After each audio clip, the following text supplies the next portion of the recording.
So this is the seated version of doing the front part of the forearm, which covers roughly right where the wrist bends to right where the elbow bends. You're going to take a ball or a foam roller, you're going to place it on the table or whatever surface you want to place it on, and then you're going to place your forearm right on top of it. You're going to find that area that's sensitive. Once you find an area that's sensitive, you're going to tack it down. Now there's two different variations you can use. The first is the seek and destroy method.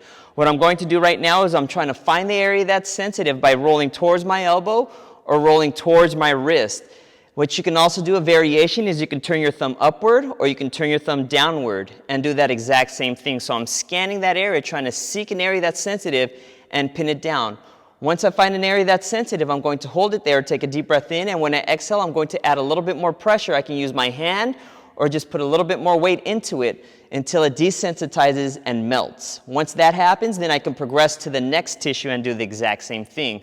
So I'm going towards my elbow, I'm going towards my wrist, I'm holding up a spot that's sensitive, I'm turning my thumb up, turning my thumb down until I find the area that's the most sensitive. I'm going to hold that position, take a breath in, exhale, and then just lean a little bit more weight into it until it desensitizes.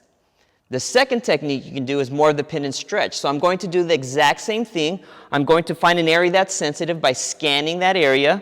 I'm going towards my elbow, I'm going towards my wrist. Once I find a sensitive area, I'm going to turn my thumb down, I'm going to turn my thumb up. I feel it more when I turn my thumb down, so I'm going to hold that position. With my hand and wrist relaxed, I'm going to keep it there. The opposite hand will help me out.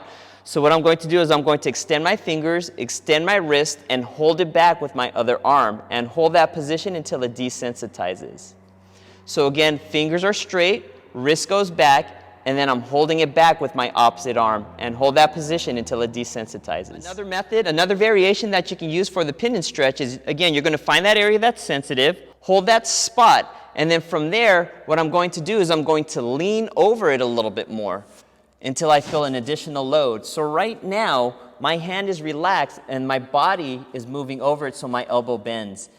Once I feel that position, I'm going to hold that there until the tissue relaxes and desensitizes.